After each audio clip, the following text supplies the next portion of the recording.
Hurt in a car? Call our sponsor, William Matar. 844-444-4444. With a focus on motor vehicle accidents, the team at William Matar has handled thousands of cases like yours. Let them help you get the money you deserve after a motor vehicle accident. Rideshare, truck, motorcycle, car, only call William Matar. 844-444-4444. All right, welcome back. Emergency edition? Is this worth emergency tagging? I mean, we're gonna record if nothing. Like, if they didn't make a move, we wouldn't have recorded, or maybe we would have, because that would have been a talking point in and of itself. I mean, it's just a deadline episode, You acquire 4 players in a matter of 24 hours. I think that's emergency status. I'd say so. I mean, it is a Friday night at 9:30. We got nothing better to do, so I yeah, what do they want us to do? Read? Emergency. Yeah, I mean, we're just about to go out. We're young men in our 20s. I think it's screw that. I tend to like defend the NHL in terms of, like, people always say, the trade deadline always sucks, draft day always sucks. People are always overhyping it, but now that we're just about to hit record and Max Crosby just went to the Ravens, I think the NFL officially did snatch the chain off the NHL today. Not just the NFL, but the Bills in general. Like, they made more moves today than the Sabres did. They did. They did. They made a bigger blockbuster trade than the Sabres did. They were saying on I was listening to WGR today, listening to their trade deadline show, hoping something was going to break. Nothing friggin' broke. But I forgot who it was, but one of them was saying that back in the day, back when the Bills and Sabres weren't owned by the same person, that if there was like a Sabres press conference on, Ralph Wilson would like announce something really small. So all the news would be like scrambling, and then the Sabres personnel would be like, why does he always do this?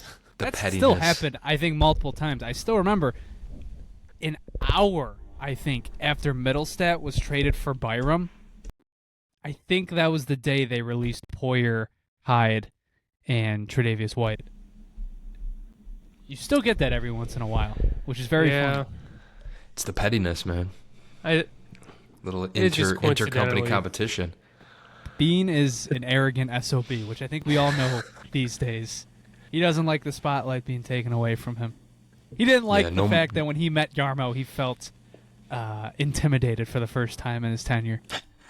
He's used to, like, the next bozo being brought into the room. See the suit Yarmo had on when he met him? Man, he was dripped out. He had that shit on. I would be intimidated. Bean's not intimidated by his boss? I think he's scared of him.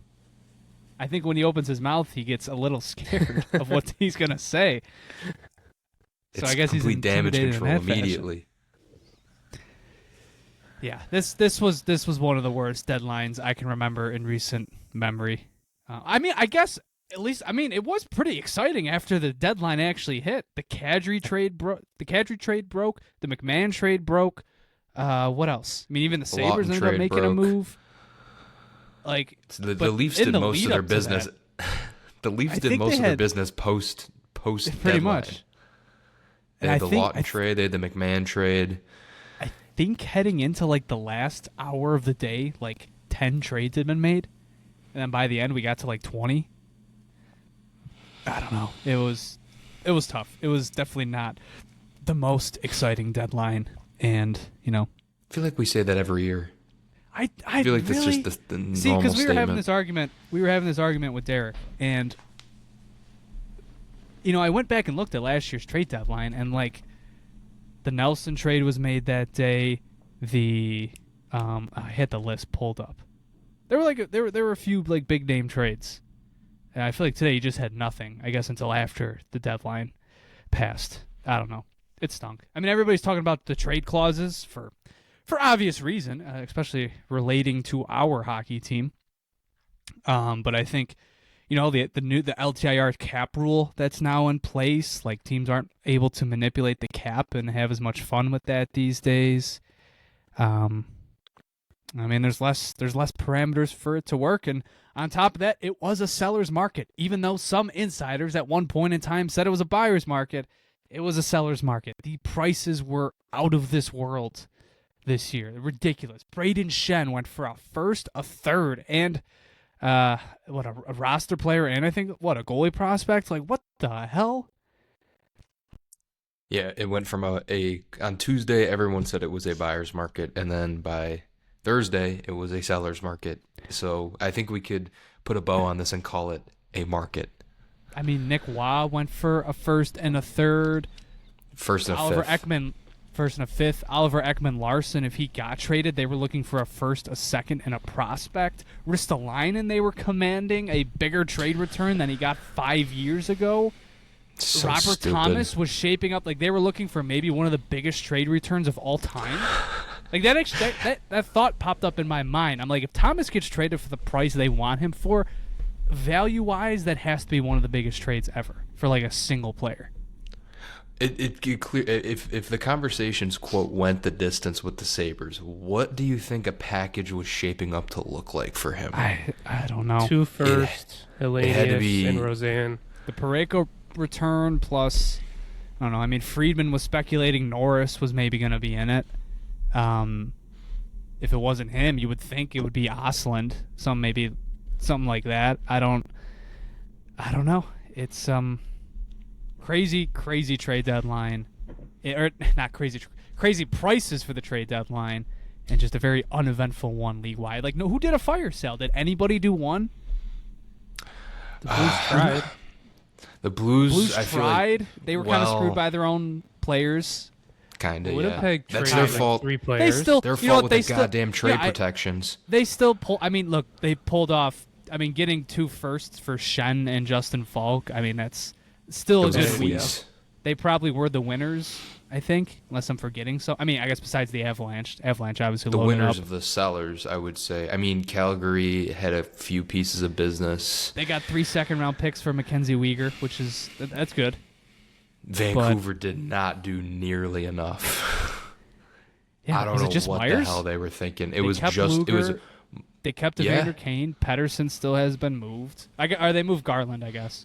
Even that, I thought that was for an underwhelming return. They only got a second and a third. Like, I would have done that. I would have taken the assets spent on the 2 bozos that the Sabres picked up and applied it to that. Not to jump ahead. Well, that's why, as upset as I probably am about the amount we gave away for the players we got, the market is ridiculous. Like, any trade you're going to make, you're going to have to overpay. Like, these GMs just don't value draft picks or prospects like the fans do, I guess. I don't know. They just don't care. They value the players on NHL rosters so much more than any of their picks. And I mean, like, to a certain point, I get it. But look at it from another standpoint, like, I don't know. We only have 4 picks this year now in this upcoming draft. And farm's already depleted. You are correct. The Sabres did need to overpay. We lost possibly our biggest piece of this roster. We lost our glue guy in our trade.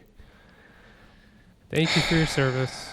God. You know, we recorded just a terrible day. We recorded an episode for our patrons over at patreon.com/Sabre Report. If you want more episodes from us, you can go and become a member.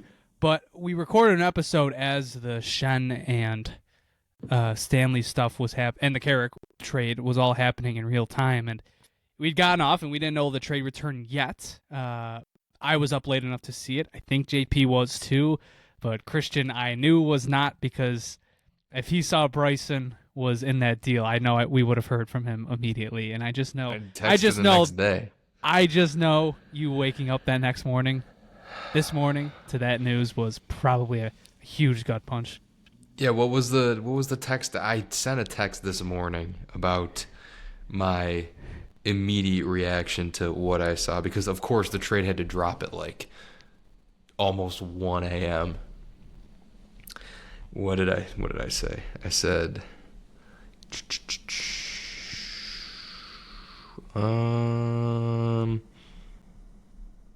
Maybe I'm imagining it. No, I think Maybe you I'm did. imagining it. I think you did.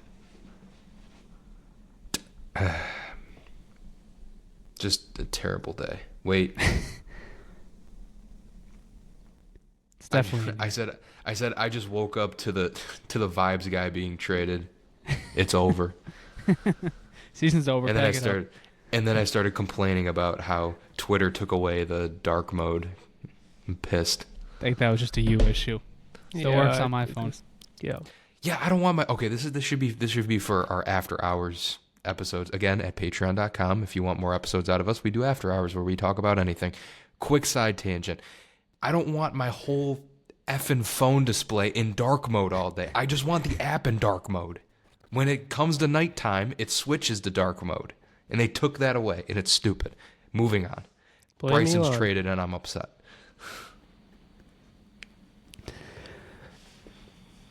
All right.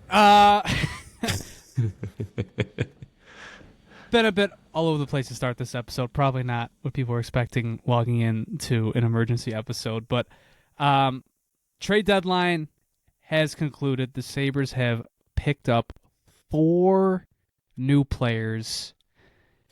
We'll break each down individually, but I'll preview the conversation with this. How are you feeling right now about the Sabres trade deadline? Not surprised, I guess. Like, they did what we kind of expected. If it wasn't for stupid Darren Dreger earlier in the week saying dumb shit about Robert Thomas, I probably wouldn't be as disappointed. And then the Colton Parayko stuff, we'll get into that. Screw you, Darren Dreger, again. But, like, if those two were just, like, never reported because they were never going to happen, we'd be like, okay, like, this is what we expected. Like, it's not the players we love. Like, we want to stay away from Logan Stanley. We've been saying this for literally weeks, but I'm not surprised. Maybe months, honestly. Yarmo's been saying, or at least the rumors were he wanted to get beefier, and then he literally said that in his press conference today. So that was I'm not his surprised. Exact answer, too. Yeah, I'm not surprised. I'm just disappointed because of what was reported earlier in the week and then the Colton Parayko shenanigans. Yeah, it's kind of funny. Like, after listening to years and years of Kevin Adams, like I wouldn't say he liked to dance around questions, but if you ask him a question, he'd be like, "Well, yeah, there's a lot going into this. You know, we have multiple this." He'll give you like a long drawn out answer. Yarmo he got asked by one of the reporters straight up, just like, "Why did you go after Logan Stanley and Luke Schenn?" He was just like, "I just need to get bigger on the blue line." And it was straight. It was the only reason. I wanted Kevin Adams would also trees and he would also go on to say how bad he feels for the fan base that their name was dragged through rumors. Patronizing. I mean, I guess Kekalainen did kind of do that today, but you know, not in the same context that Adams did. Kevin would have done his McDermott's last press conference as a Bill where he was defending Buffalo. Kevin would have got up there. I'm standing up for Buffalo. I'm standing up. Yeah, but my immediate reaction is I'm not thrilled. I'm more or less like, this is what we needed to do, and they went out and they attacked the needs that they had on the roster. It's up for debate whether you like these guys or not, but they said they needed depth defensemen. They got depth defensemen. You said we needed to bolster our, fourth line because they weren't scoring. We went out and got a fourth liner who's got a year left on his contract next year, and what's his name? Tanner Pearson. I feel like also I feel like the Buffalo Sabres have 40 players on the roster. Like, I feel like there's so many guys on the roster right now. They picked up 4 guys, only subtracted 1. They sent out Metsa, though. I think they papered Metsa. Oh, they only papered him? I think that's what Kekalainen said in the presser. But if they paper him, doesn't that mean he has to play a game in Rochester now? I think just today that doesn't apply. I saw there were some rules about trade deadline day they changed. I mean, I guess it makes sense, but yeah, these rules are all over the place. But yeah, I mean, I think all the needs were addressed, and we move forward, and we see what happens. Well, We're not going to move forward just yet. We do have to go into the trades. And that's We'll it start. for today. Well, here's how we're going to do this. We'll go into the Stanley Schenn trade, move on to Carrick, move on to Pearson, and then I think we'll get into the Parayko stuff and some of the Thomas stuff to wrap things up. And then that'll be it. You know, the team is still a wagon. 5 straight wins. Another dominant one against Pittsburgh last night. But we'll save that conversation. We're still going to record this Sunday, especially after this back-to-back the Sabres have coming up Saturday and Sunday night. So we'll save it for then. So as for the trades, let's start with Logan Stanley and Luke Schenn. In the wake of the Parayko situation, you knew the Sabres were still going to go after a defenseman. Especially, it sounded like they were pretty set on a right-hand defenseman. I don't think anybody expected them to go after 2 at once from the same team, especially Logan Stanley and Luke Schenn, of all people. I mean, that kind of picked up steam late, very late. I feel like Stanley, as recently as like 2 weeks ago, was maybe going to have extension talks with Winnipeg. That obviously fell through, but it materialized rather quickly. Got to give a shout out to Chad Dietaminesis, who was the first one to report on this. You know, before all the national insiders. Pretty shitty week for any insider not named Elliot Friedman. I think Chad had 2 trades broken. I think he broke the Pearson one first as well. So he's like high up the rankings in terms of how many people actually were able to break a trade. He compared it to Asplund getting Selke votes. He said, "This is my Asplund getting Selke votes." That's good. He had as many broken trades as I think Frank did. I think he had more. I think Frank had more. Frank had less. Who did Frank even break? Don't make me. Don't. We I'm not listen. making a We joke right cut. now. You set me up for a joke. I'm not going to make a joke right now. Listen, we not to keep plugging the Patreon, but we did. I think we went a bit further. I think we were a bit more critical of the insiders in our Patreon exclusive episode 2, last Frank night. had 1. Yeah. So for the trade itself, What happened to Weeksy? Continue. Come on, man. He used to break stuff everywhere. He's washed. Sorry. Weeksy does not. He doesn't. After the I can't remember. stupid I don't think city he had line. one. After the stupid pictures of him, or not him, but after the stupid, he would take pictures of like cityscapes and be like, "Oh, hashtag Hockey Buffalo." Hashtag He took a picture Hockey of like.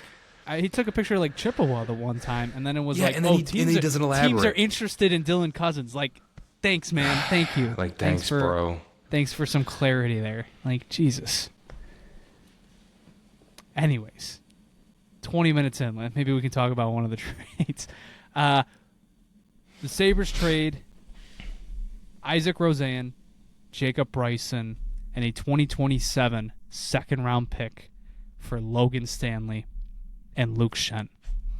And the Jets retain 50% of Schenn's contract. Isn't there a 4th in there, too? Was there a 4th in that one? I think you're right. Yeah, that one was thrown in there late. 2026. Wait, coming to us? 4th? No. 2026 4th-round pick. Yeah, I remember now. It's going to be the better of the 2 4th-round picks between the Sabres and Edmonton's. Yes. I was confused for a second. I thought you meant we were getting a 4th. I was like, no, I never saw that. I wish. So Schenn and Stanley in the same deal. Listen, I think we've kind of danced around it. We've been having some fun. I think of the defensemen that were potentially available, I think the Sabres picks 2 of maybe the worst options out there. I'm struggling to think of realistic options that were on trade boards. Like, I think there's worse defensemen in the NHL. I'd have to sit and think about it. But I think those are 2 of the weakest options, 2 of the worst options. You know, I know, like, I don't want to get too, I know some people, especially because, anytime you have this type of conversation where it's two bruisers with bad advanced metrics, like it's always, put the charts away, watch the game. Listen, it's inevitable. Put the TI-84 down. It's put the calculator down. But these are two players that are not very good. In terms of, they're already depth defensemen, and they're there to put the other team through the glass, which is fine. I understand why Kekalainen is doing this. I don't think it's a mistake. He picked up two bruisers and then sent Jacob Bryson back to Winnipeg in the same deal. I just struggled to see, what else they really contribute. Especially Logan Stanley was a healthy scratch for Winnipeg in the playoffs last year by the end of the Dallas series. I saw a stat today. The two of them were outscored a combined 17-5 in the playoffs. I know Hellebuck was very bad last year, but Jesus. I think and it was funny, the one clip of Logan Stanley absolutely teeing up Jordan Kyrou at the blue line was followed up by a prime Blues scoring chance. Well, I just thought it was funny. Yeah, blocker save by Hellebuck. Yeah. This is not going to sink the team whatsoever. I don't think these two are ever going to be in the lineup at the same time unless there's an injury, which, hey, right now it's only one injury away from that happening. But it's this doesn't move me whatsoever. And if you listen to the Patreon exclusive episode last night, it was even worse. I was pretty frustrated. They're I think they're two of the worst defensemen in the league currently. No, yeah, this is why I was saying in the grand scheme of how our deadline was, I said I'm not thrilled, but also I'm not they just addressed what they needed to address. Yeah, the numbers don't look pretty on either of these guys. Schenn's pretty old. It's kind of in the twilight years of his career, and Logan Stanley might be one of the most hated men in Winnipeg sometimes, on some nights.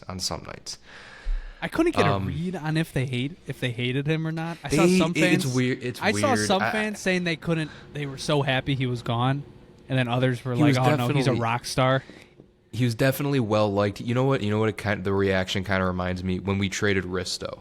It kind of reminds me, the defenseman might have been playing. That doesn't give me confidence. Are you sure? I'm saying no. So yeah. let me say it. It's a defenseman playing above the role he should be playing.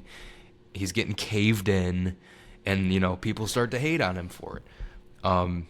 But I do believe you put him in the role he comes onto the team to play on that third pair, 10, 11 minutes a night. I don't think he's going to kill you. And Schenn is going to sit on the bench as your seventh defenseman, maybe even eighth. I have no idea what their plans with Timmins is until an injury comes up. Or maybe he rotates in a game here and there. But, yeah, you're right. This is not going to sink the team. It won't. You addressed the need. You didn't get the best player out of it, but we'll see what happens. You got 20 games until possibly a playoff series, and you figure it out in that time who your guys should be going into that opening round lineup are. Logan Stanley, as much as you guys are saying, hopefully he's not going to play that much, he's averaging the most time on ice he's ever had in his career. I don't know. He should not play much, but at the same time, he's brought in for a reason. It's funny, you look at his stats, and his offensive metrics are pretty good this year, and it's because he has 9 goals. He's shooting at a 12% right now. Last year he shot at 2%. He's just having a good offensive year, a good shooting year. Bump. I know you're looking at the stats right now, Christian. I don't know if you've seen. What do you think? Do you know what Stanley's highest goal total was before this year? I think you know this. It's 1. Yeah, he has scored one goal in every one of his seasons until this year. Yeah, he has 9 right now, doesn't he? 5 straight seasons of 1-goal years. He's got 9 right now. He's like saying he's another Samuelson. Well, and it's funny because I went and looked at the goals. I went back and looked at the goals. He's like Samuelson. He's got a super heavy shot, and he's had some like really nice goals. But I mean, this is actually kind of remarkable that he had one goal one season and somehow he shot 9% in 19 games. Yeah, that 19 math games, he had 11 shots. That math does not compute. Like, so like he's having the Samuelson year. Like, if he were to play tomorrow till the end of the season, I don't think he's getting any more than maybe like 4 or 5 points. And like that's not why he was brought in. I'm just, if anybody's saying like, oh, maybe he's breaking out finally, I'm not counting on that. And I don't know. Unfortunately, the thing you would hope a big body defenseman is kind of good at is defense. No. And he's not particularly good at that. He's good at board battles. He's good at clearing the front, and the one thing that really kills him is his zone exits. That is the one thing that he cannot pass the puck. Which this is one of my big things too, and like this goes away from the charts. I said this in the Patreon exclusive episode. Another plug. But like, this we were talking. We were giving a lot of our thoughts about it at the moment, and I was watching the game with my father last night, and he turned to look at me at one point and said, like, man, like the Sabres, their defensemen just jump up in every single play, and they're so involved, and they complement the team so well, and this, and that, and I'm thinking to myself, like, yeah, like that's their identity, man. Every night that's how the engine goes for them. And the Sabres went out and acquired 2 players that I think are like anti the Lindy Ruff style of play that they want to play in. Mm-hmm. It's not yet. They don't like, fit the scheme. Say what you want about Stanley. Like, I guess Stanley's scoring this year. Luke Schenn, like, is not. There's no offensive capability whatsoever there. None. I mean, what's the highest point total he's had in recent seasons? The last time he scored 15. The last time he scored double-digit points was 2023. He didn't even have. He played 15 games with Winnipeg last year. Didn't have a goal. I mean, he's like Stanley. He's had 1 goal every season, including this year. You know what Luke Schenn does though? He hits. He fucking hits. He hits literally everything. That's the thing about Stanley too. Like he's a heavy hitter and he hits a decent amount, but like Schenn is just like, surprised his body's still intact. I think since I went back and looked since like 2020, like I went back and looked at splits since Stanley entered the league. I think Schenn was like top 5 in hits per 60. I'm pretty sure since the stat has been tracked, he has the most hits, which is like since 2005, I think. Yeah. It's a lot of hits.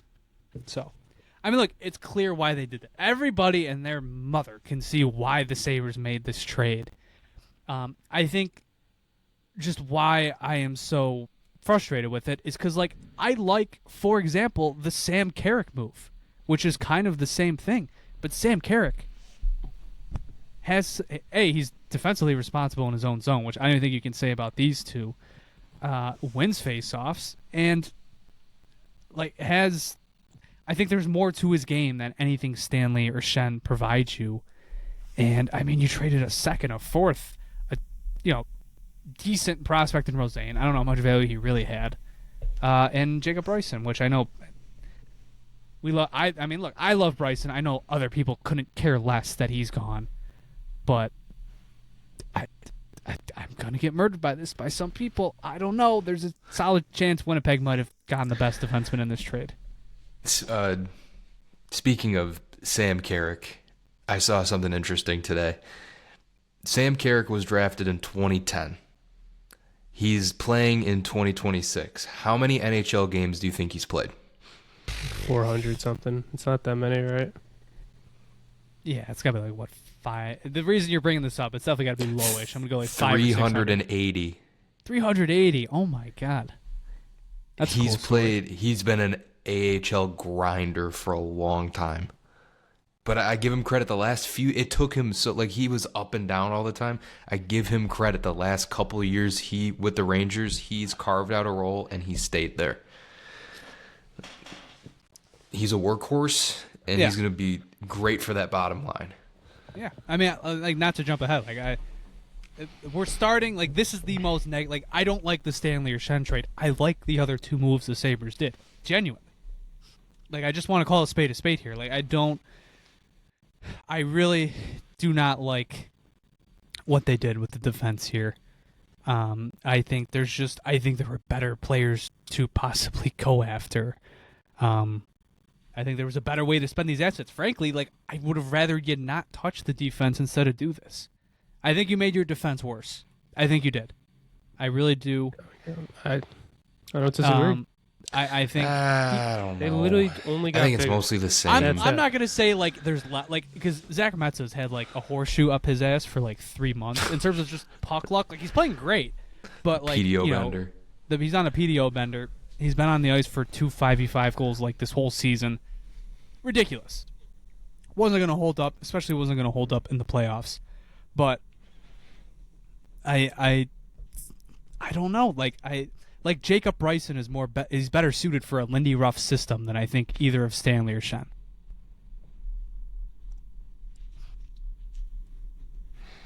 It just comes down to size. That's literally it.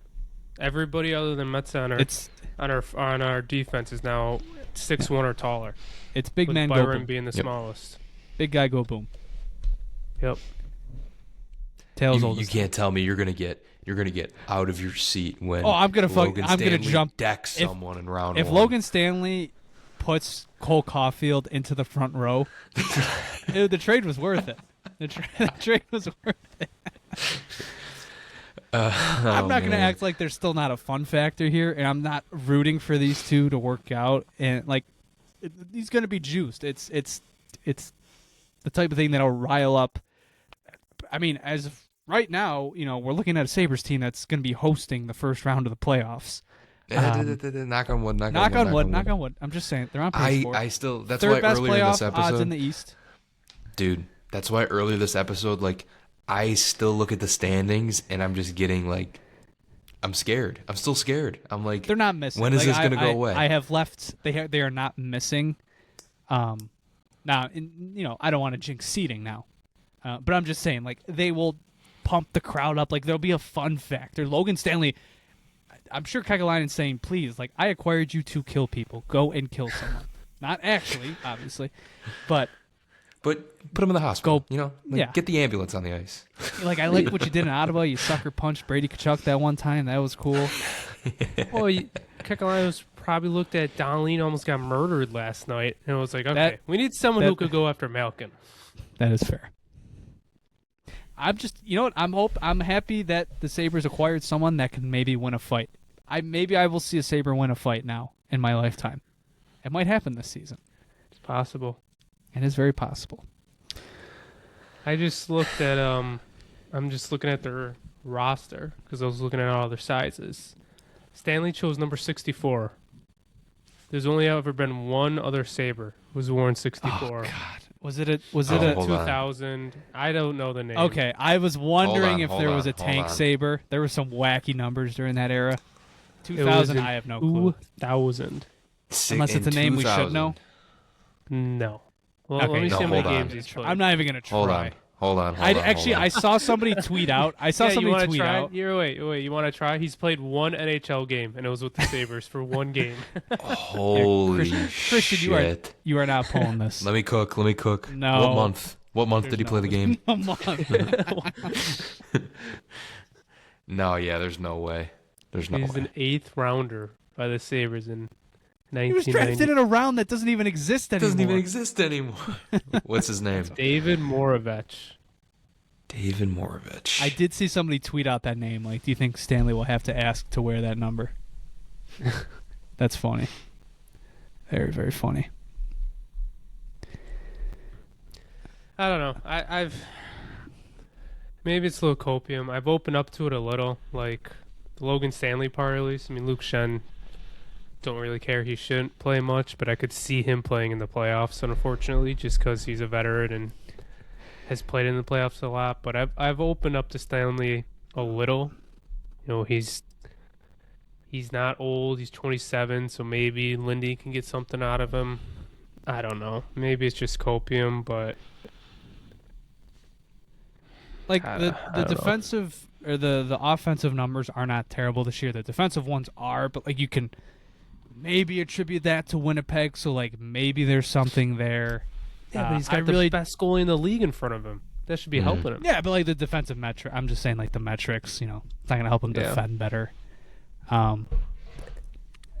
I will listen to Stanley. I will not listen to Schenn. I think this is a guy that is very clearly over the hill and you know, should be your 8th defenseman. Like I would take a Connor Timmins over him. I would probably take a Connor Timmins over Stanley, but I don't think that's gonna happen. I don't know. I think what's Not weird for- about Stanley too is that he's a lefty. Like they just brought in another lefty to play. Like, man, like I can't even imagine. You're on the brink of elimination, or you're holding a lead in late in a playoff game, and you got to throw Logan Stanley and Michael Kesselring on the ice together. Like you laugh, but like it's scary to me. That is It's like that Jordan is very and very Pippen, scary. man. And that's not scary. That's Jordan and Pippen going out It's there. like Jordan and Pippen right now. That's like if you threw them on a court together. Do you think they'll break up the pairs? Like, do you think they're gonna mix stuff up? There's You know what? no The way Sabres I they don't have know. been in break up the such a top groove. four. I haven't even looked at their defensive pair. What if they ice? Is it Byram with Metza? Right. I know Dahlin and Samuelson are running together. No, What are they it's running? Power and Byram. I mean, they're Yeah. mixing it up throughout the entire game. It's but probably I they're probably think going it to is keep the top rolling four that. together. I think they'll. I don't know. I mean, we won't see these guys for probably another week, so Yeah. we'll have time to see what they work in. What a great problem to have. We don't even know what defense pairs are getting thrown out there because we're just cooking. This is awesome. God, such a good problem to have. I'm glad we're getting mad at the third pair additions. I'm glad we're getting mad. And like this is my other thing. You know, like I was very frustrated last night, like after sleeping on it and like looking around the NHL. Teams do this all the time, man. Like they do. Especially with their third pair. I mean, Dallas was the example I used. I mean, they have a 3-time GM of the Year award winner. He has won 3 years in a row. Potentially, probably not this year. On his way, 'Cause it's potentially on Kevin his way to a Adams. 4th. Yeah, I mean it's going to be Adams anyways, so it doesn't matter. But last year, a year he won the award, he signed Ilya Lyubushkin and Matt Dumba to multi-year contracts in free agency. Traded for Cody Ceci at the deadline, and now 48 hours ago he traded basically the same trade return as the Sabres gave up, or similar to the trade return the Sabres gave up for these two defensemen for Tyler Myers. The teams do this. You know, their third pair additions are not perfect. I saw the example thrown out there. Colorado, when they won the cup, like they won that cup with Jack Johnson and Eric Johnson both on the roster. Johnson and Johnson, man. I know I know Eric had been there for a long time, but Jack was an acquisition. You can look around. You can really look anywhere around the league. Teams do this. They don't always go after the savvy. Good. They don't go after the blue analytical charts guy. darling. Yeah, they don't go after the I'm- analytical I'm- darling. I'm- Sometimes I they was just not throw. asking- You're at 6'7". Sometimes they just throw the That's caveman out there. You know, it's like they just go after a Neanderthal. That's all you need. Sometimes you need someone like that. You know. I was thinking What's last a- night what's- though. I know what's what a the trade great clause beer is. league team without a couple of meatheads playing on the team? You know, you have your skill guys, and then you just have meathead vibe guy. That's it. And what are you? You know what I am. Come on. Let's not He's kid ourselves here. the meathead vibe guy. The injured meathead vibe guy. I was gonna say the meat's been in the oven for too long. Yeah, we overcooked. are cooked. We are cooked. Hip replacement surgery coming at you this summer.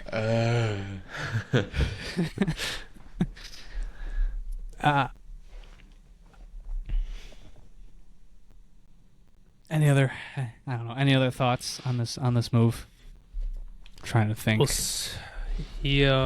Yarmo was asked if will be like any extensions, and they said they're open to anything. I mean, he didn't commit to anything, but you trade for a 27-year-old defenseman. I would not be surprised if he's back next year. That's all I'm gonna say. Oh man, please don't. I mean, we'll see how these last 20 games go. But I would actually be very upset because then you have 6 defensemen basically locked in before July 1st. I mean, look, if Stanley comes in and plays great, obviously things can change, and then we'll have that conversation. But like, if he is what he is now, just kind of a bruiser third pair defenseman, then no, I don't think you should go into next season with 7 defensemen locked up. I mean, maybe you move off of Timmins, but then even then, you're moving off of your 7th guy. You're not making much change back there. I mean, but they do have like one of the best decors in the entire league. So and look, I'll say this, like I said, we're gonna get into the Parayko stuff. I was not a fan of that move, but like they swung big there, and if they were to re-sign Stanley as like in the same spot as Parayko would have been, I mean, what kind of a pivot is that heading into next season? You went from maybe one of the better shutdown defensemen in the league to, respectfully, Logan Stanley. So I don't know. We'll see. We'll that's a conversation for when the season is over and we're talking about contracts and who to re-sign. As for the acquisition itself, I think we've made our peace with it to this point. I've accepted it. It is what it is. I hope both of them, whenever they're in the lineup, I hope they're at least just fun. Demolish people, please. Shoulder to chest every single shift. At least entertain me before the puck goes into that. Was he Kevin's last extension? The Yarmo trade his last extension? It couldn't have been, right? He had to re-sign a few guys. It was mid-season last year. I'm not talking about re-signing. Extension? I think it was. I think so, yeah. Yeah, preemptive extension, yeah. Nope, see, Kevin Adams knew how important he was, man. Kevin Adams knew how important Jacob Bryson was to this team. Extended him. The team was spiraling out of control, and you know what he did to bring that locker room together? He gave Jacob Bryson an extra year on his contract. I do genuinely feel bad for him. I really do. He has been a perfectly great soul. I've always said, perfect 7th defenseman.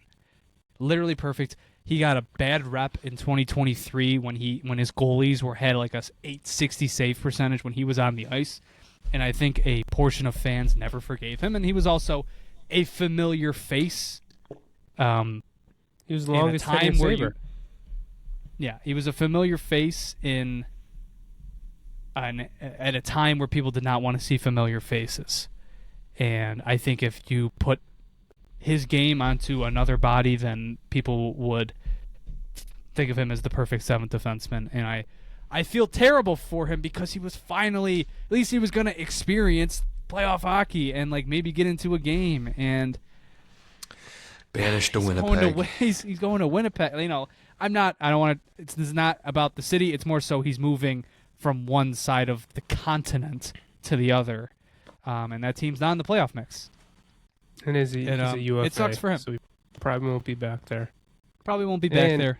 It's only a few months, most likely, but his last play that we'll remember him as was a really bad turnover. He looks like he just blew an edge too. It doesn't really look like he gave the puck away. He just, of course he did. Like nobody tries to do, but that's why it sucks. Like, it wasn't just like an errant bad pass. Like he tried to make a cross-iced over the middle pass that got picked off. He just went to turn and he blew an edge, and it was the giveaway, and they scored on it. And that's what happens sometimes. I mean, Aaron Judge didn't try and drop a fly ball in center field in the World Series, but it happened. That's what he's going to remember by. This is for no. We're not doing this here. After hours. We're not doing this here. We're saving the conversation. Aaron Judge grounded into a double play against a 17-year-old tonight. We're going to save that conversation for after hours. When we go on to the we're saving it for after hours. We're saving it for after hours. I'm just saying when we do bring up baseball, I'm gonna have to defend myself against 2 other people. And you guys know baseball better than I do. I will say that. All we've said you is guys know ball facts. more than I do. All we said is facts. We haven't said any opinions. I'll have to bring like John from BST on here to help me out. Back to this. I had 2 other things I want to mention. First, we kind of just mentioned Roseanne as a throw-in. I don't want to say no, not a throw-in. I think he's maybe not the key throw-in, piece. but we haven't talked about him. I'm happy for him. He's gonna go get a lot of NHL games over there. They already said he's gonna be in the lineup the rest of the game. He got called up today. He's just never really had. I don't think he ever really got a fair chance here when he's probably deserved it for a long time, considering the number he's put up. He just didn't fit into the lineup like ever. It felt like it was just a weird situation, and I think we've been saying for like a year or 2 now. Like I could see Roseanne getting traded, and I'm glad he finally did, and I hope he does well over there because he's a good offensive player. Like I could see him scoring 20 goals in a year if he plays like a full season. So I am happy for him that he's going to finally get a good chance. Yeah, I think that I have always believed there is an NHL player there. I really do. I know some people, and for good reason, like Jets fans, I think see the AHL numbers and are thinking like, oh my God, this is one of the Sabres. He's just an underrated prospect. Look at the numbers in the AHL. And I would say no. Like I do think Roseanne is like the definition of a bit overbaked. Like he's doing exactly what he should be doing in the AHL, given how long he's been there. But I don't see him as a quadruple A player. I don't see him as one of those guys. But we'll find out. I mean, Winnipeg is the place to go. This year. He had a good stretch. He shot 30%. I think it was like along those lines. But he was productive. He had 7 points in his first 10 games. They put him on the first power play unit, and he's a good power play player. I think they could find success. You know, I know Scheifele and Connor kind of dominate the first unit over there, but I don't know. They can try some stuff. Like they've got, like I think Jonathan Taves on the fucking first unit there. I think Roseanne can absolutely fill in and do a good job. I'm looking forward to see what he does. I think he can be a 35, maybe touch 40 points 1 year type of player. You know, with a lot of those being power play contributions. You know, I think there's a good complementary player in there. I think some Jets, like if Jets fans are listening, I wouldn't say top 6 forward, but I think middle 6. You know, a middle 6 forward who skews as a third line player is absolutely in the realm of possibility. He kind of tops out as like a Victor Olofsson, I feel like. I mean, Victor Olofsson all of a sudden has great defensive metrics, if you guys saw that today. Key member of a blockbuster trade today. Yeah. Yep. Well, I mean, it's all starting to make sense why Isaac Roseanne got traded, because Terry Pegula is not a power play guy. And Isaac Roseanne thrived on the power play. Yep. Are we gonna eulogize the 2 picks that we got that we gave up to? Kind of sucks giving up another second. Like I know this is Kekalainen's first pick he's given up in the second round, but Jesus, they are just throwing these away. And I know a lot of people don't care. You can't just not draft in the second round for years on end. I mean, did they make a pick in the second last year? Did we have 2 last year? Yeah, I'm pretty sure we did. Wasn't one of them Bedkowski? Or is he third? Or was that the year? Or was it maybe the year before? Because remember they had an extra one that they Kleber, Wahlberg, Strebeck, and that was Kleber was 2 years ago because they had 2 in the second round when they traded back for Hellenius. Yeah, in 2020 they traded the one for Malenstein. Yeah, I remember. So yeah, they've gone. They've had second round picks, but they've also, one second round pick doesn't seem like a big deal, but like they've traded 4 now? Clifton trade, Malenstein trade, Norris trade, and now this trade. Those have, it's only like probably like 10% odds they become an impact NHL player, maybe lower, but like they're lottery balls. The more you have, the more the better chance you have. So the only counterpoint, individually, it's not going to kill you, but over time, that'll come back to haunt you a little bit. we also obviously got rid of a third, a sixth, and a seventh. So, I mean, we got rid of a lot of picks. We're only going to have 4 picks this upcoming draft.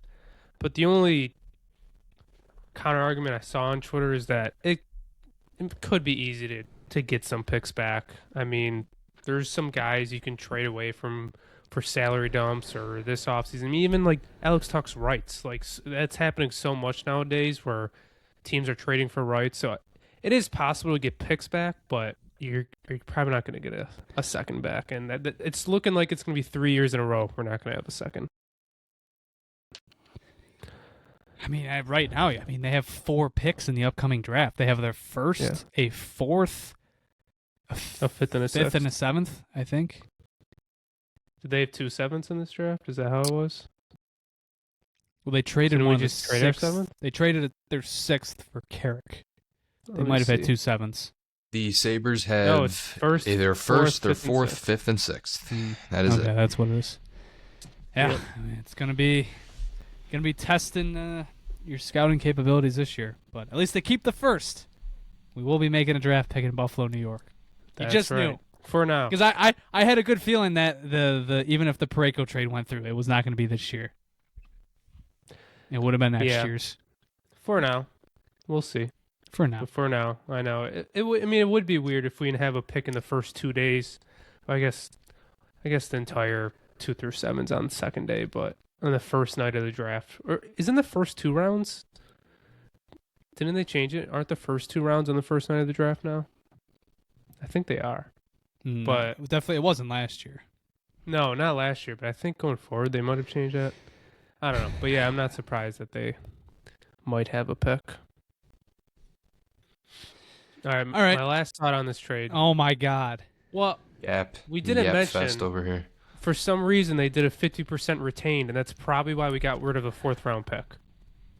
I understand for the flexibility of maybe trading for something today, but I don't know. Maybe. Like why?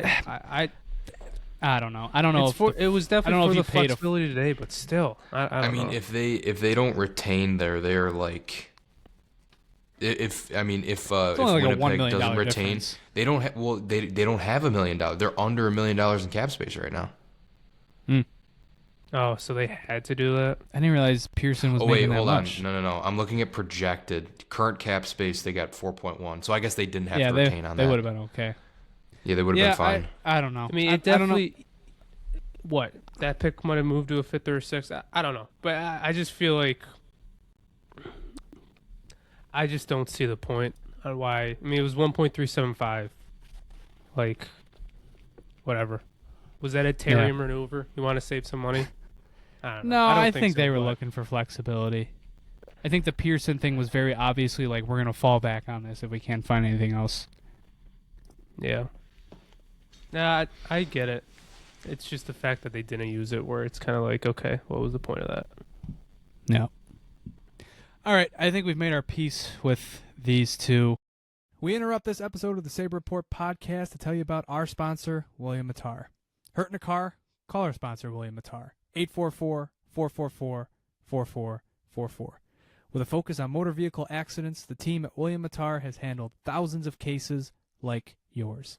Let them help you get the money you deserve after a motor vehicle accident. Rideshare, truck, motorcycle, car, only. Call William Mattar. 844-444-4444. Let's move on to a more positive topic. Sam Carrick. The trade that I think they technically broke first or was finalized first, but the Sabres trade a 2026 third-round pick and a 2026 sixth-round pick for Sam Carrick of the New York Rangers. 34 years old, 6-foot center. As Christian said, drafted in 2010. Did not make his NHL debut until 2014. And didn't really make a stay in the NHL until 2021. But since then, he's been a good player. He's been a very solid player for a team's bottom 6, which includes this year with the Rangers. I like this ad. He's good in his own zone. He's won 53% of draws, which is first on this team by a country mile. The last 4 years, he's been over 50%. Yeah, I think Kozak was like the next closest at. Was it 47? I didn't realize Norris's numbers had dipped that low. Because he was always a very solid face-off player. But yeah, This organization, this franchise in general, just sucks at winning face-offs. I feel like it's always been an issue.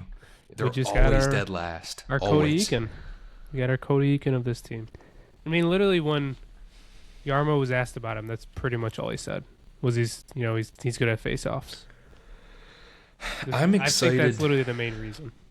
I'm excited to see what a line of him, Danforth, and like Krebs looks like. Like when Danforth comes in, because Danforth was kind of brought in for a similar reason to why Carrick is here.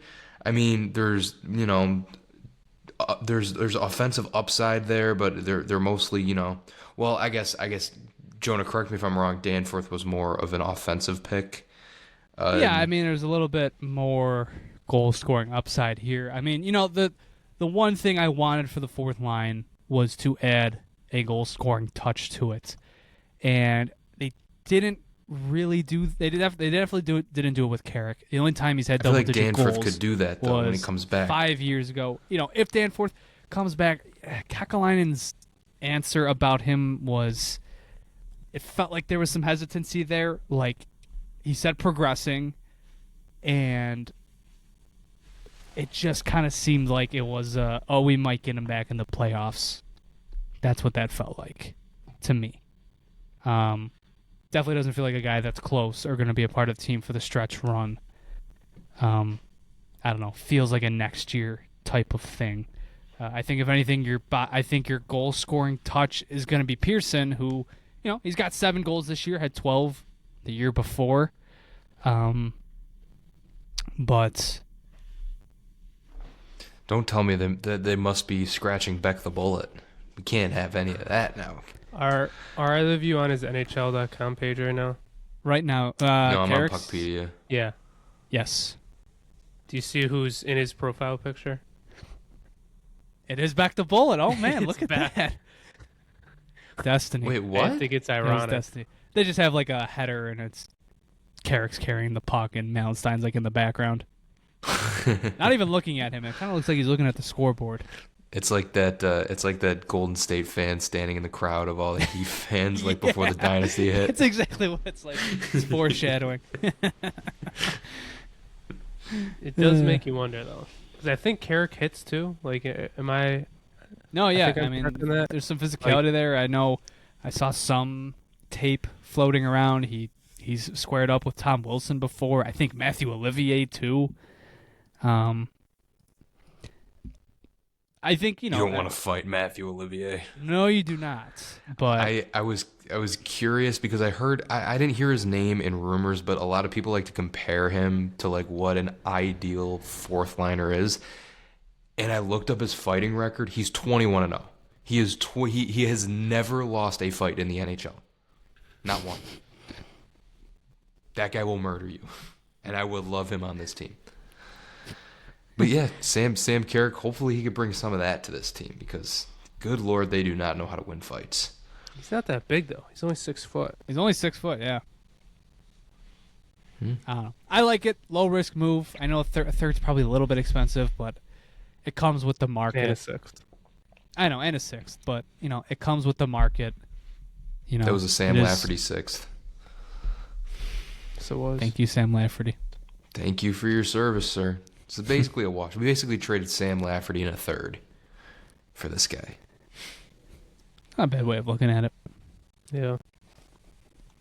But I like it. I Like I don't said, like this is. Yep. I wish they could have done this with the defense. This is what the third pair needed. This type of player, and it definitely skewed more towards big guy go boom for the defense. So,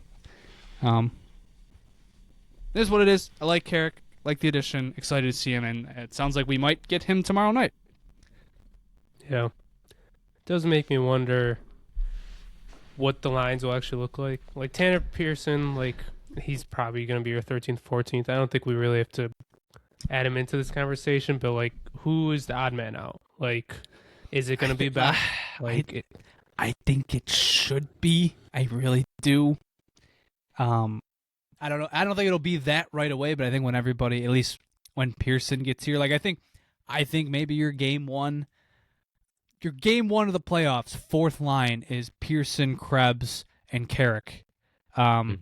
Carrick's on the right. Carrick takes straws on the right side of the ice. I think that's a fourth line you can go into the playoffs with, and you can throw Malenstein in there. Maybe he wouldn't be my first choice.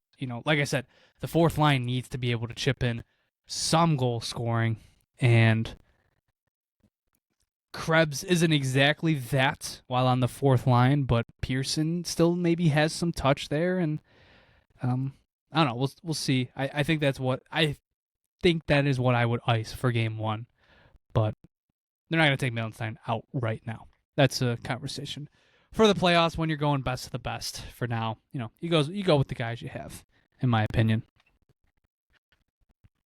So, I don't know. Do we need to touch on the Pearson trade anymore? I like it. Like I'm glad they added another Bring body. a little scoring touch, 7th round pick, whatever. Sounds good. I'm excited to see that. All these additions. I mean, they've got plenty of playoff experience. Like it or not. Stanley and Schenn. I mean, Schenn's been friggin' everywhere in his career. And He's been on Stanley's like had 10 teams. Yeah, and Stanley has been part of his fair share of playoff runs as well. And Pearson, did he make it to a cup final? Right? Was he there with Montreal? No. Did he win with Los Angeles? Oh, he won with Los Angeles. Oh, I didn't even realize. First year of his career, if he played in the playoffs. Did he play in the playoffs that year? Let me see. He did. Pearson. He did. He played 24 games. So Pearson got a ring to bring into the room. And what about? Wasn't there another one? Didn't we add another Stanley Cup ring? I feel like I saw that. Was Schenn a part of somebody? I'm pretty sure Schenn. Was he on Tampa? Is that what it was? That's right. No. Yeah. Yeah, he was on the COVID bubble Tampa Bay Lightning. And he was on both teams. I was gonna say. So we added 3 Stanley Cup rings. rings. Didn't he have a Linsanity run with one of those teams? I don't know if it was Linsanity. I just remember Bogosian going nuts in the bubble, dancing through guys and feeding, playing on a pair with Victor Hedman. That is the one thing they did, and I mean, you could definitely use that in our locker room. They brought in playoff experience. They brought in leadership. I think biggest of all, I think I watched part of Dahlin's availability today. He had a smile on his face the whole time. I mean, can you imagine how exciting this is for him after and Tage almost Thompson? a decade of service. Sure, they added in 2023. I'll defend like Greenway at the time. Like it was an interesting ad. It was one that could have helped the team if he had actually been healthy. But aside from him, you added Riley Stillman, who I don't even think played the last few games of the year. Who got clocked immediately. I'll never forget his debut. He got absolutely knocked the fuck out by Tanner Jeannot. But that was it. I mean, you added 4 players in not even 24 hours. I mean, that's exciting. And I couldn't even imagine the Parayko thing. I don't want to call it a blessing in disguise, but like it might have brought, it probably brought the room a little bit more together. Galvanized the team a little bit, yeah. I mean, as you saw some of the quotes coming out of the locker room last night where Dahlin is saying, like, this locker room is awesome. Josh Norris is saying this is the most fun he's ever had playing hockey in his career. You got Kekalainen defending the city today, saying, like, he wished it hadn't been framed as, the city looking bad because, an hour after Parayko officially didn't waive, the report comes out that he's willing to go to a California team. Like it just looks like it's embarrassing. It's embarrassing for the organization and the city, and it's through no fault of their own. Yeah. But like this has just got to be so exciting. Darlene was saying that like immediately he was looking up highlights on a bunch of the players, which I'm sure for the defenseman it was hard He's just to find. like us for real. Oh my god. But it's it's awesome. I mean, look at what not adding does to it. Like, look at the Red Wings last year. Dylan Larkin called out the GM in his postseason presser. Like that can mess with a locker room if they feel they deserve it. And if there was ever a locker room that deserved it more than the Sabres this year to add to the team, I mean, you had to reward these guys at least with something. And as much as I now hate Darren Drager, and I really you gotta let it go, man. I don't like Colton Parayko anymore. Well, not that I cared for him before, but when he comes back, like I'll be a part of the group that'll boo him because whatever. But I think with those rumors all leaking with Thomas and Parayko, at least it did show everybody like Jarmo was trying. Like he was willing. He had a deal to in place, go all in on this team. Like he was there. The deal was done. The deal was done with Parayko, and he was. It seemed like he was like all in on a Robert Thomas trade too. It's just the Blues wanted too much. So even if we didn't get much done, like the locker room had to at least know, like, okay, like Jarmo was trying, and like maybe didn't get the big players that we want, but like. He was trying. Like you got to give him credit. It's one thing Kevin Adams never did. He always made like lateral moves, like Josh Norris for Cousins or Middlestat for Byram. It was always a roster player for a roster player. This was purely we're gonna get better on this roster right now. The only trade that Kevin had was McLeod because that was Savoy for McLeod. But this was purely potentially like, Natchez too. Yeah, that was I the one guess he like so. alluded to. But like and not to bring up the insider conversation again. Perfect example of like a player saying no. I mean, he didn't even have a no move clause. It was more so an extension thing. But like that was kept quiet. Whereas like this was wide out in the fucking open. Yeah, this was aired out pretty quick, and we're trying to figure out who did this. We're all looking around trying to figure out who caused this because the Blues. We checked our phone records. We checked. Did an internal it wasn't us, investigation. guys. We swear it wasn't us. It couldn't have been us. Why would we And then- leak? and Are you then saying there's a everyone's looking around, history? it's like- Are you saying like we Yeah. did this before potentially?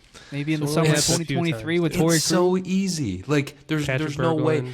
It's like why would the agent leak it? That makes absolutely no sense. And B, why would the Sabres leak it? Like it's It makes stupid. us look bad. Yeah. It would make us it's look bad. Armstrong. He's an asshole. He's done this multiple times before. They used it as pressure to the player. It worked with Berglund back when he got traded to the Sabres, and it just like feel bad for Parayko as much as I'm annoyed by him because he didn't want to come here, but he wanted to go elsewhere. Like how does he feel right now? Like he's not wanted on the team. He's that he's hated stuck by with both for 4 more sides years. here.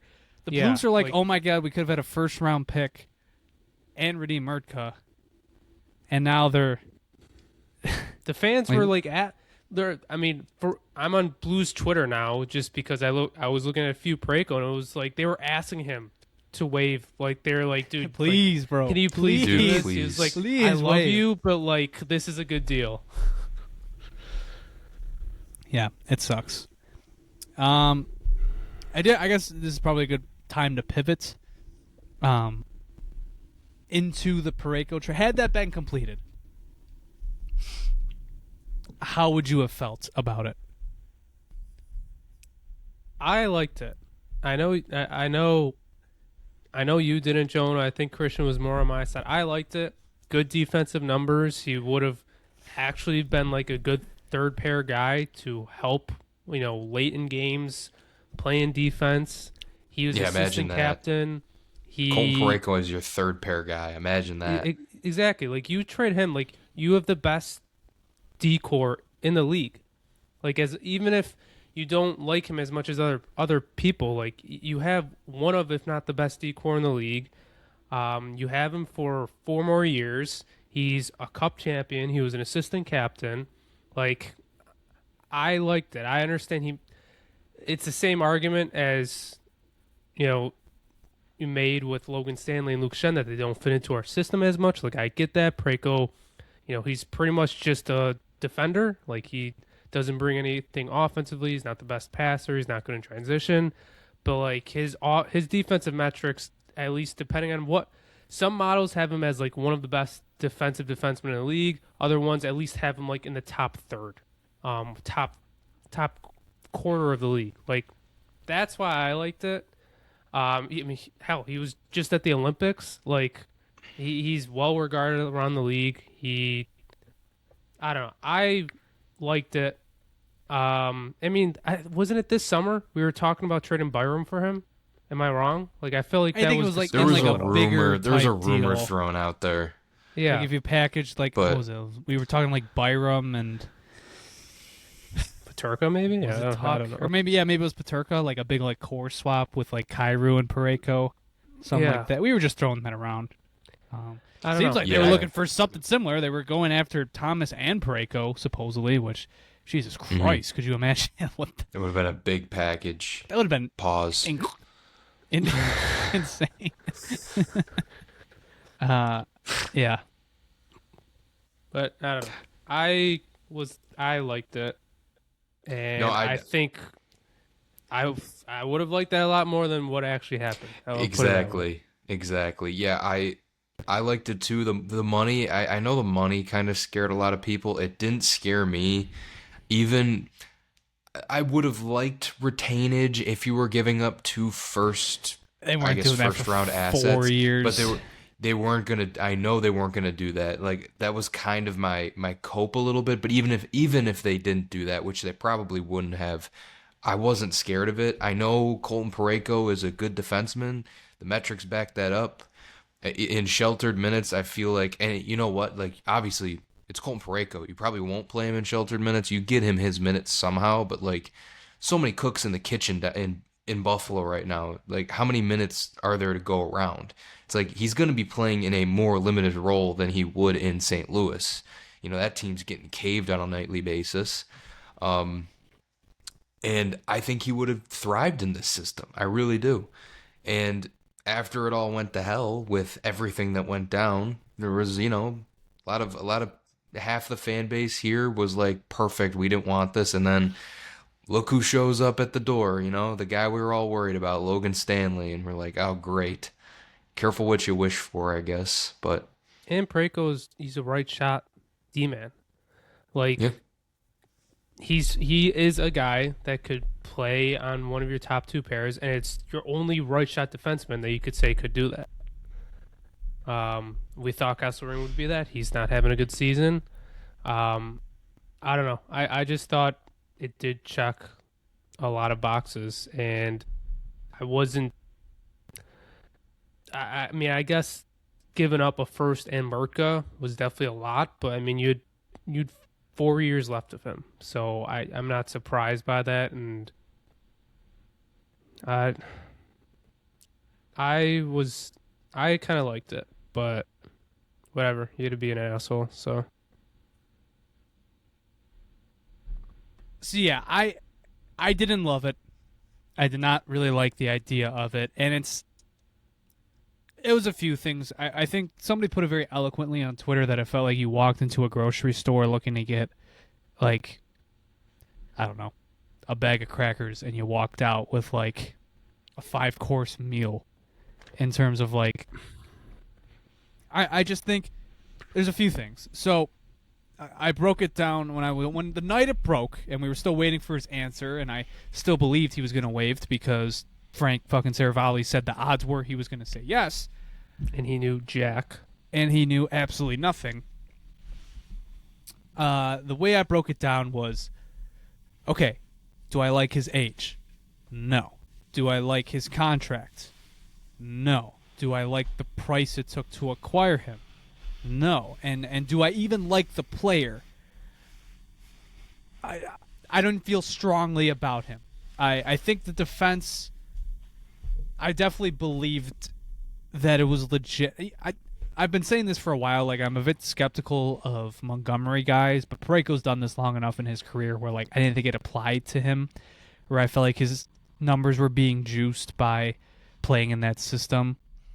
But he was 32, so it's like that could drop off at any point, and it's like, do you want to put all of that into someone who's maybe on your third pair? I guess maybe he goes on the second pair the day he comes in.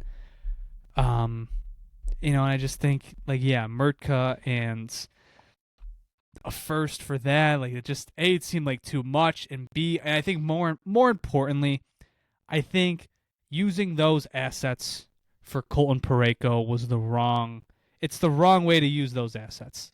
It's not a need. And you have a much dire need on the front half of your lineup. Alex Tuch is most likely leaving this team. And, like, to go out and use those assets on a 32-year-old defenseman locked in for 4 more years who is maybe on your third pair most nights, potentially, like, depending on what Kesselring is when he maybe gets, like, a full reset off season. Don't get me wrong. Like, I was the next morning, it was a lot like, look, I've warmed up in a sense, or I've accepted the Stanley and Schenn stuff. So, like, I was feeling much better about the Parayko stuff as well, sleeping on it. I think they would have had the best defense core in hockey. I think even if I didn't like Parayko the player, I thought he complemented the team well. He can't move the puck very well, but, like, I think he's more of a complement to the team. And I do think he would have helped. Like, he would have made your team a better team. Whereas, like, the defensive additions they went after, they did not do so. So, like, I would have accepted it. I still wouldn't have loved it. I just think you still have it. You still have your 27 first-round pick. You still have redeemed Murtka. I really want them to use those assets for a forward addition instead. Someone who is going to replace Alex Tuch. I think that was my main gripe with it. You don't need Colton Parayko. Like, you really don't. What happened that day was, like, Nick Blankenberg got traded to the Avalanche for a 5th. And I think, like, that is what the third pair needed. I would have taken that. I would have traded a second-round pick for Blankenberg over a second and a 4th, Roseanne and Bryson, for the 2 defensemen they got. And I would have rather searched for maybe a more high-end. I know the Thomas thing just clearly was not happening, and that'll maybe be an off-season thing. But I think saving those assets for a bigger move is the way I'd go about it. I wish they went after Kyrou. I wish it was Ratty Murka and a first for Kyrou would have been way more interesting in my eyes. Taking that. I don't know if it just feels like they just haven't been around him. Do they just not like him? I just get the sense they don't like him. I don't know. I don't know him personally. Unfortunately. Yeah. I think your argument, all the points you made are pretty valid. I just think if you have the chance to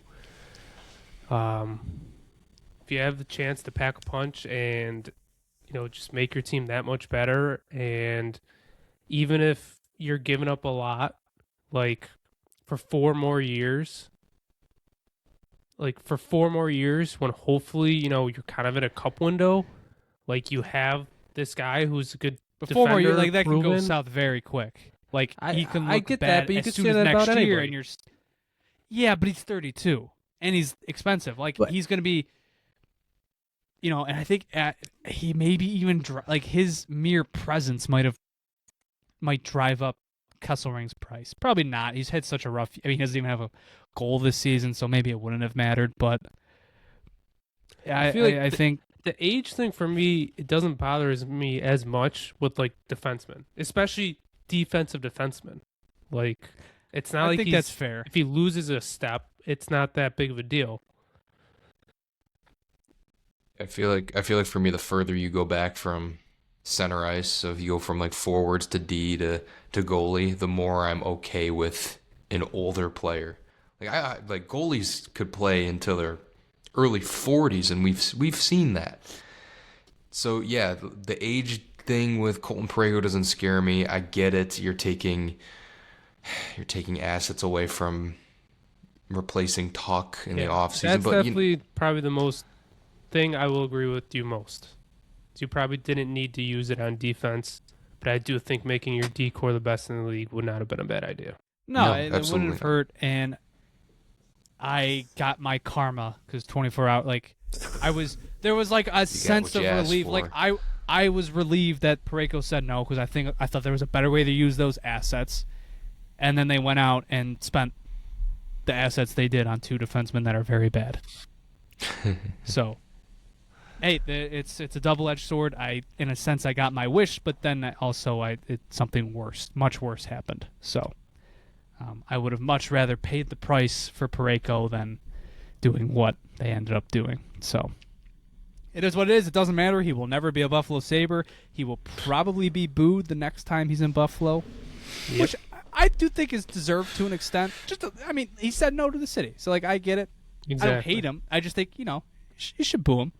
Look, boo the Blues when they come to Buffalo and make. Well, I guess they're not coming to Buffalo, but whenever the Blues make their pick at this draft, or the one of 3 that they have at this draft. Yeah. He has every right to exercise his clause. Every right. If it wasn't leaked to the media, no one would have known. And if he would have just said, I just want to stay in St. Louis. This is my home. I've been here for 14 years or whatever now. I would have been completely fine with it. But then an hour later it comes out, I would be open to a trade to the Ducks or the Kings. Then it's like, okay, screw you. Like, go be on a shitty team for 4 more years for the rest of your contract. Have fun. While the Sabres are having the best year they've had in 15 years. I mean, who would want to play on the St. Louis Blues right now instead of the Buffalo Sabres, who are 4th in the league? Just, I don't know. Whatever. I guess. You seem a little upset about it. You being the most upset about this is actually a very funny outcome. I feel like you're always He's also very upset fair at to the dregs. I said he has every right to do that. It's just, player. No, I know. I don't know. Don't disrespect the city. But I guess 3 months of goodness doesn't cure 14 years of bullshit. It's the main equation here. And we might have been stuck in the same limbo if the Robert Thomas thing happened. I couldn't imagine waiting 12 hours for that, or it was like 20 hours waiting for an answer on him. Yeah. I don't know. The Thomas thing would have been fun. Even today, I was holding out hope, just a little bit. I am just happy he didn't go somewhere else. We can pick this back up in the summer. It is the same thing as the Pettersson thing for me. It's like, okay, they kept him. You didn't lose out. Like, it's like it never happened. You can still revisit in the summer. Yesterday's price is not today's price. I don't know. Like, are they really going to hold on to him? I mean, maybe, but... Well, it was kind of funny. Some of the stuff coming out about him was they wanted some players who are ready now. Then why are you trading Robert Thomas? He's a young number 1 center in the league. I don't know. I mean, Kevin Adams, he used to say it like, trades didn't happen now, but they're foundation for the offseason. And I think that's valid for this. And he didn't do them in the offseason either. Well, yeah, but I think that's valid for this argument for Jarmo. I hope after the Colton Parayko shenanigans that Jarmo did not pick up his phone again with Armstrong, because obviously then it was Falk and Schenn, the other 2 players who went. But I think this will continue to be a conversation in the offseason, especially with Tuck likely leaving. I mean, Thomas just checks so many boxes. He would be perfect. I think he's literally the perfect addition for the Sabres. I don't think there's another player in the league realistically available that checks more boxes than Robert Thomas. Playmaker, number 1 center, great price. young, fits the timeline. Great price. Yep. Man, You'd be perfect. God. If they pulled that off, that would have been incredible. It's all right. We got the summer. We got the summer. Let's focus on the present now. I don't think you used a single asset aside from maybe a second round. I mean, I guess maybe Roseanne in a second maybe would have been in it. Roseanne's your a UFA, assets though. your assets to spend on him are still there, and he has not Yep. moved. So we'll see how it goes in the summer. Yep. I think if Josh Norris really was the line they weren't willing to cross, I understand that in season, but especially the same night he has a goal and an assist, and you're feeling good about him. But let's say the season ends and there's more injury trouble, and you're suddenly more willing to move off of him, then fair game in the offseason. Yeah. So, conversation for the offseason. It sucks, but somebody asked him about it in the press conference. I mean, Adams has said it a million times over his tenure. Like, you pick things up at different points. The groundwork is laid at previous points in time. It can be picked up at a later date. And, hopefully that's what happens here. I am still willing to go very far for Robert Thomas. I know, Agreed. I would be, even right now, I would have been willing to trade Norris. I mean, 3 months ago, that guy was a negative asset. I don't know if I would have added Norris onto first, Hellenius and Murtka. There's always a line. But I think if it was Norris, if they offered much more. Yeah, if it was Norris And a first and Hellenius, are you doing that? No.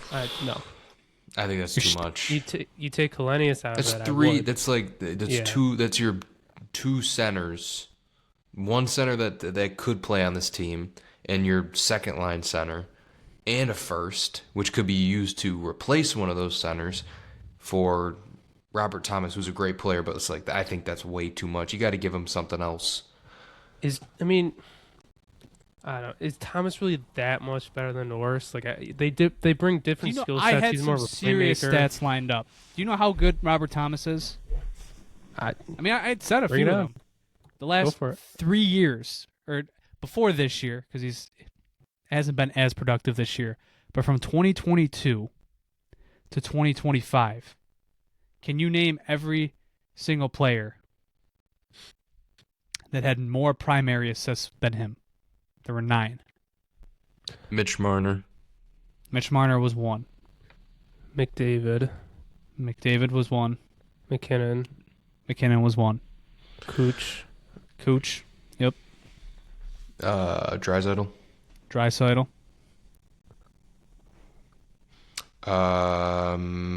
Makar. Nope. Is Give you a there hint, the there's third? no defenseman on this list. I was gonna add, that was my question. Are there any defensemen on this list? So how many we got? 5. Mm-hmm. Crosby's 1. Rantanen. No. You would probably struggle with these last 2. One of them was a Lindy Ruff formerly coached player. How's that? Jack Hughes. Was not Jack Hughes.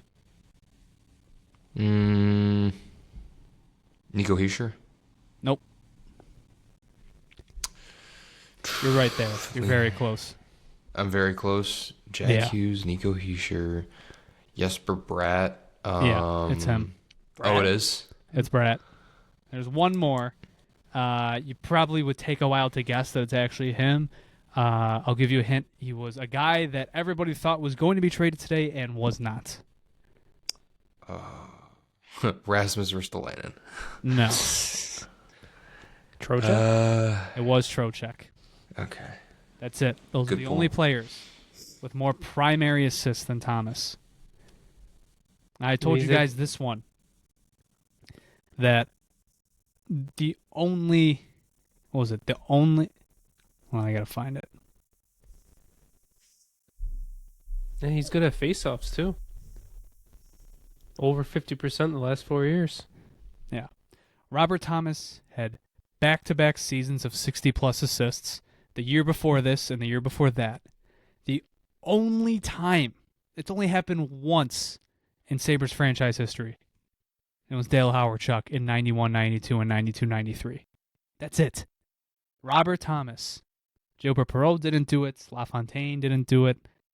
McGillney, Briere, anybody. And there was one more. Where was it? I had one more stat lined up. You know who the most recent person to have 60-plus assists was? For the Us. Sabres? For us. Oh, man. I probably have to go back, right? LaFontaine? Yep. Actually, Wow. no. That was the time before. There was one more. Oh. Jack Eichel. Sorry. No, it was not Eichel. Briere. It was Briere in 07. I think he had 63. So it was Briere in 07, and then before that, it was another 14 years with both LaFontaine and Howard Chuck doing it in 93. 60 assists has only happened in 10 times in Sabres history. 10. Thomas has done it twice in his career. Almost did it a third time, too. 57 assists in 21-22. In only 72 games, so he actually would have got it. Can you believe Briere put up that many assists and they still were like, we're not going to negotiate a contract in season? Morons. Thanks, Larry Quinn. Appreciate that, big so, yeah, dog. I would try to negotiate that price down, but like, I don't know, man. I mean, I think very, very highly of Robert Thomas. I agree. Yeah. I just if Josh Norris is really going to be a part of that, how much better is he actually? Like, he's not He's first tier round above. picks better. I understand, but It's a I late don't first, though. yeah, but I mean, I think a rumor came out today that Roseanne would have been. The Blues were looking at Roseanne. Like, if it was Like, a first Norris Okay, and Roseanne, hear me out. like, Hear me yeah, I'm out. doing How equivalent is a first Hellenius and Josh Norris? How dissimilar is that to a first Alex Tuch and Peyton Krebs?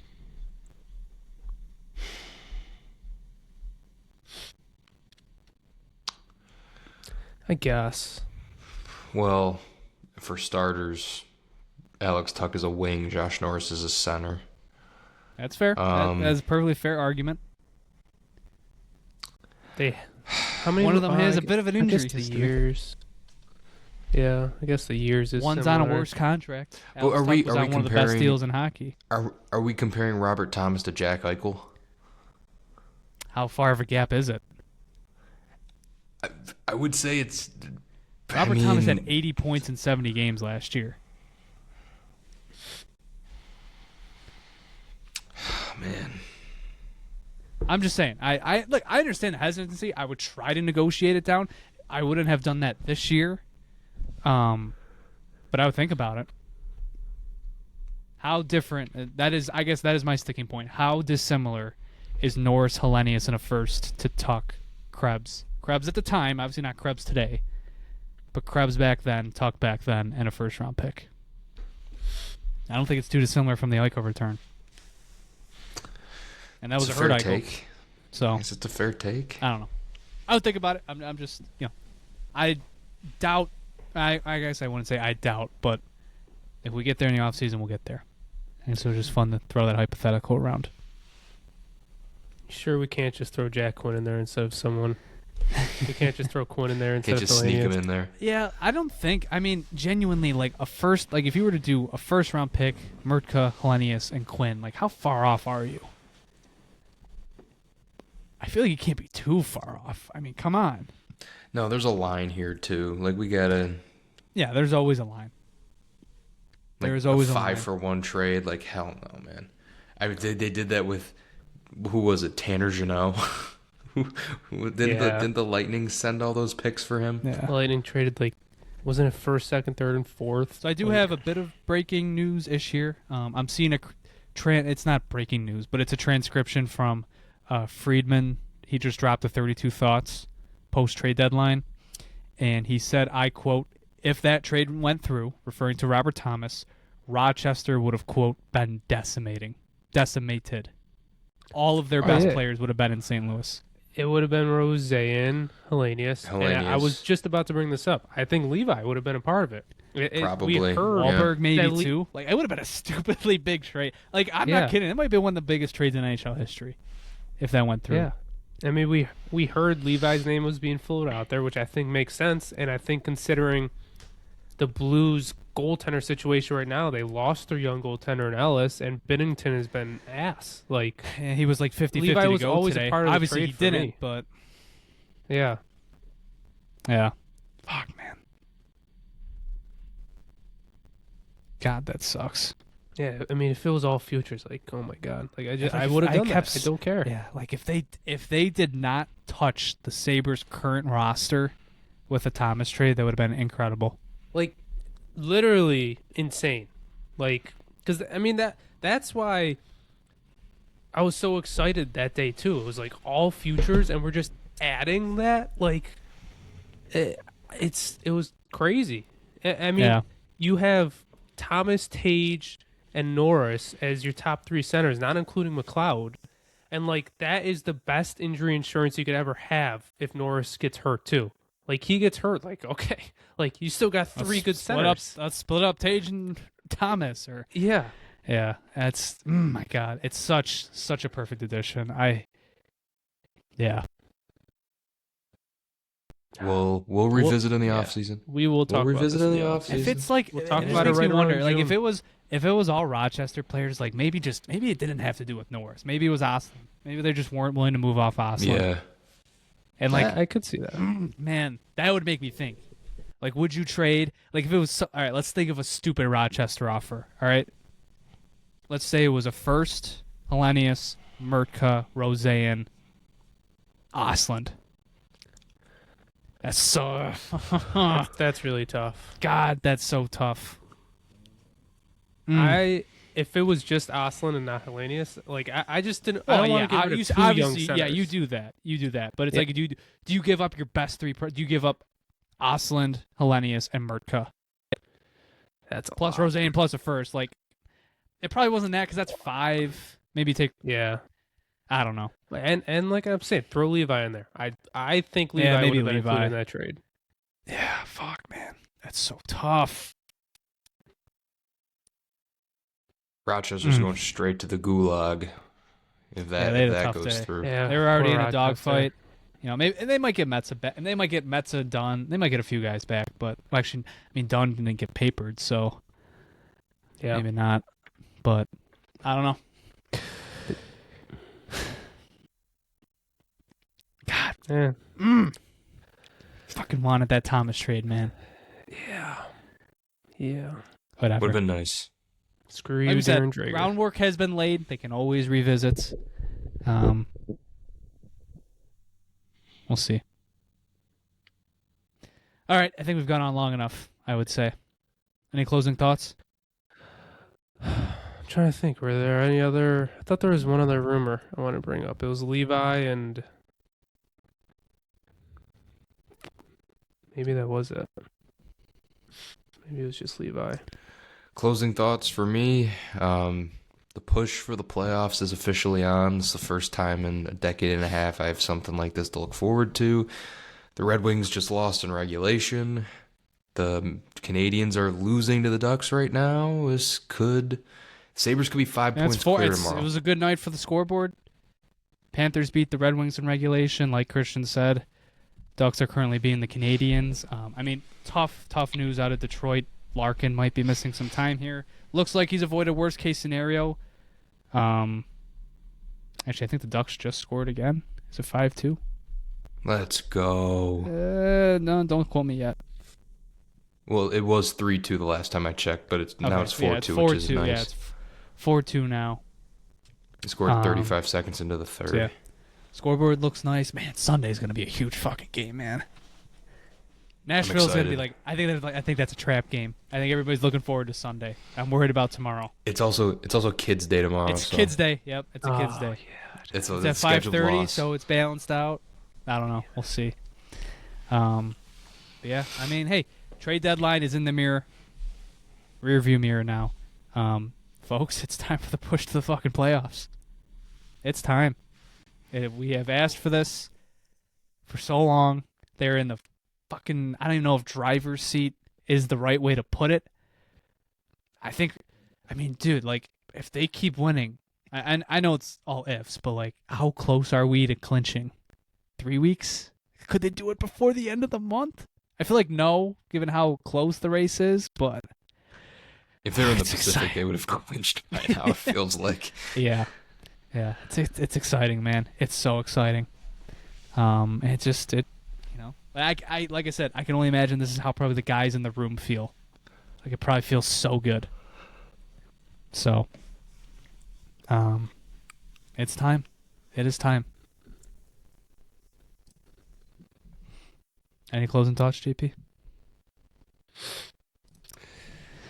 Yeah, screw the insiders, screw Darren Drager. Other than that, no. Let's have some fun these last 5 weeks of the season. Like let's have some fun, keep it going. We're on a 5-game win streak right now. Let's keep it going. Could not say it better myself. All right, folks. Thank you very much for tuning in. I want to take this moment to thank our patrons, both our core tier level patrons and then more specifically our premium tier level patrons, Derek Bastricki, Nick Santos, Tajin Slug, Grant Budney, Zach Benson, and Nathan Little. Could not do this without you.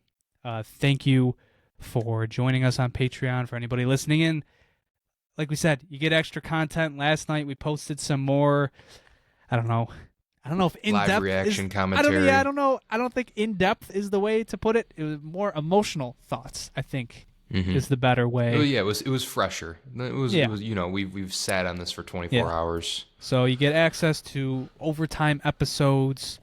Probably won't do one tonight. We'll probably save that maybe for Sunday. I do think we're going to record an after-hours episode after this, which, like Christian mentioned earlier, it's the fun episode. I think we're going to talk some Bills today.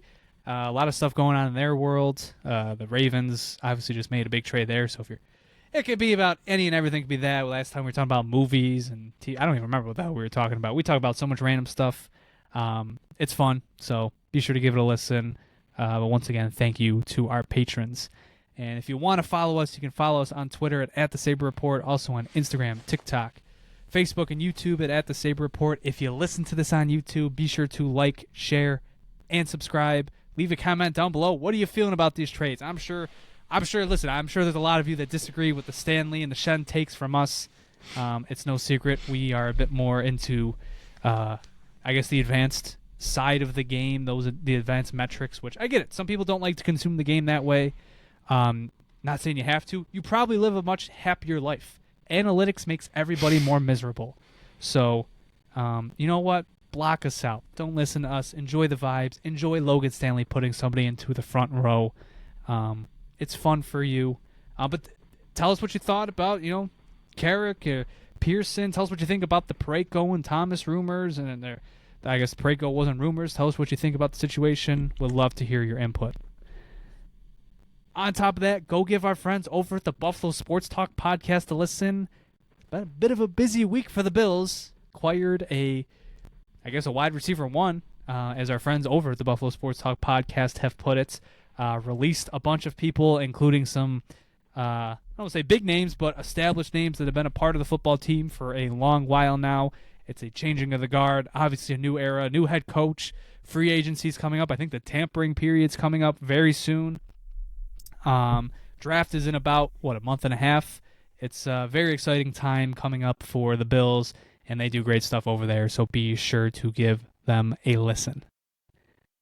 Aside from that,